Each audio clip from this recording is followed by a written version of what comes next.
Hi, welcome to eLecture Online. My name is Moses Meshach.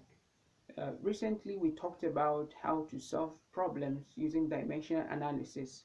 So in our video today, we'll be solving this question on the board. Like I've said previously, I said dimensional analysis is that part of physics that helps us to verify the correctness of a physical equation.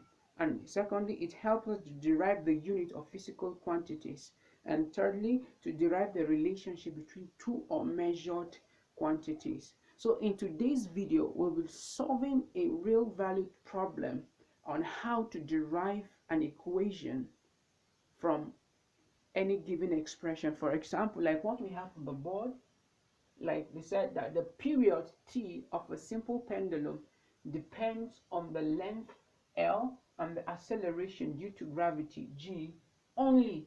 They now ask, what is the exact form of the relation? How is period, acceleration due to gravity, and the length of that simple pendulum, how are they related? So in this video, we'll be doing justice to that, and I implore you to sit tight and enjoy. Right, like we said that the period t of a simple pendulum depends on the length and the acceleration due to gravity only. So this is how to represent this problem. You see, this is a sign of variation. So the first thing to do is to bring out a relationship like this. Please, I want you to note that from the question, it was not said that the period t is inversely proportional. No, since they say it depends, it means it varies, right? Directly to what? The length and the acceleration due to gravity. And this power, you see, x and y, is to help us to know how they are being related, right? So next, what we are going to do is to eliminate this sign of proportionality by introducing a constant. So mathematically, we can write that t is equals to, we can imply any constant, for example, k, L raised to the power x, then G raised to the power of y. Very good. So don't forget, L is length and G is acceleration due to gravity, and T is the period of that simple pendulum. So by dimension analysis, we know that the dimension for length is capital L, and the dimension for acceleration due to gravity is the same thing as the dimension for acceleration, and we know that the dimension is meters per second square. So next we are going to represent these two quantities back here, right? We will just represent them. So we have t is equals to k, this is still L raised to the power x, right? Then G, the whole of G is this, LT raised to the power minus 2 close bracket, but don't forget the power here, y. So next, what we are going to do is to expand this so that we can have that t is equals to k L raised to the power of x into, don't forget it is multiplying, so we have L raised to the power of y by power of indices, then t raised to the power minus 2y. I hope you're following. Please follow me gradually. So next, what we are going to do is to use indices to do this multiplication. So we have t is equals to k L raised to the power x times L raised to the power y t raised to the power minus 2y. Right. So let's continue. Now, remember, in indices, when you have a quantity of the same base multiplying each other, what do we do? What we do is to pick one of the base of that quantity. Since they are multiplying, we add their powers. So we are going to be using this very much here in this problem. So if you check L and L, they are of the same quantity, and the mathematical operator between them is multiplication. So what we do, we pick one of the base and add their powers by the laws of indices. So we have t is equals to k L raised to the power x plus y, then t raised to the power minus 2. Now, if you remember, we said that dimensional analysis has to do with the connection of fundamental quantities to derived quantities, and we know that derived quantities got their meaning from fundamental quantity, and we use mass, for example, length and time. So it means that when you check the right hand side of this equation and the left hand side, you will check that basically they're in that variation. But if you check here, we have only t, so it implies that m here is raised to power 0 and L here is raised to power 0 in this right hand side. Because we have only t, it means that t is raised to power 1. So I can also represent this as m raised to the power of 0, L raised to the power of 0, t is the same thing, is equals to k L raised to power x plus y, t raised to power minus 2y, and m raised to the power of 0. It does not change anything. It doesn't change anything.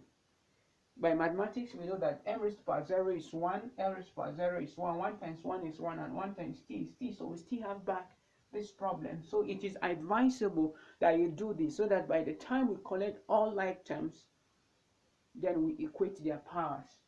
Very good. So what do we do next? Now, if you check the left and the right hand side of the equation, we have m here, we have m here, we have L here, we have L here. So, but because we will not be using m here, we are only interested in LT here, isn't it? So I can equally say that this and this is not very important here.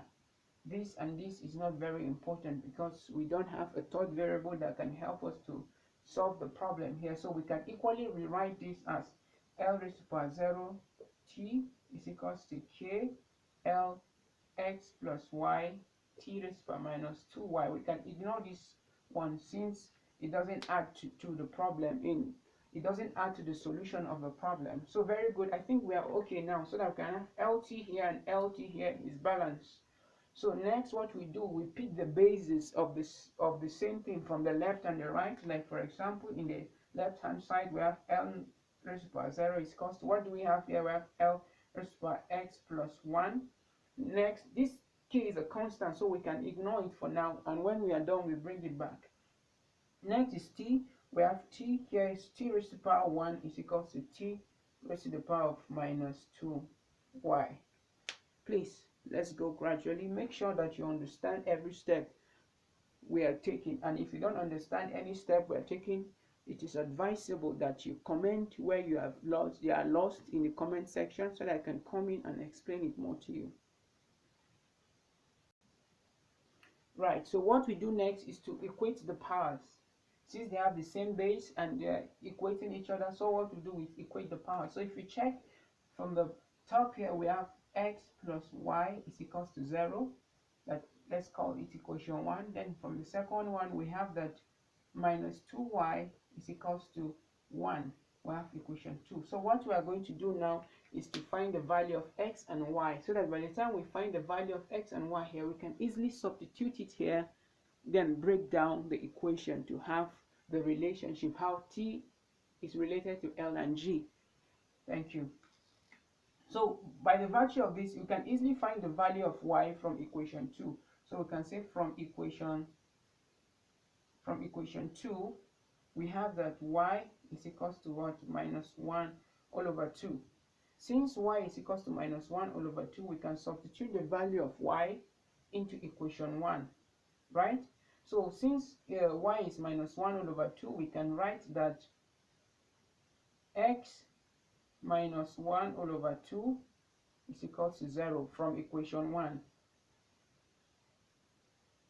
So we have that x is what? 1 all over 2. So basically we have gotten the value of x and y. So what we do next is to substitute it back from the original question we brought it out. So we know that t is equals to k L. What is x? Now x is 1 all over 2. Then g raised to power, what is, sorry, let me make correction here, is y. Yes, y. So y here is minus 1 over 2, like we have gotten here, minus 1 all over 2. Minus 1 all over 2. So we have that t is equals to k. We know that anything raised to power half is the square root of that, isn't it? So it's the square root of L times. Now this is the same thing as 1 all over the square root of G. Please, are we following? It's the same thing. Anything in, in indices, we have a raised power minus 1 is the same thing as 1 all over a. And if we have a raised power minus 2 is the same thing as 1 all over a squared. So from this simple knowledge is how I'm able to play around with this. So we have that is t is equals to k. We have square root of L times 1 is the square root of L all over the square root of G. Next, since both of them have square root, we can decide to represent them in a simple square root. So t is equals to k, the square root of L all over G. Now, this is the relationship. Like I've told you from the beginning, I said dimensional analysis can help us to find the equation on how physical quantities are related. So like from what we have on the board, it has clearly shown. So you see that the period of a pendulum is equals to the square root of the length and the acceleration due to gravity, where k is a constant of proportionality. So in this video, I want you to go through it.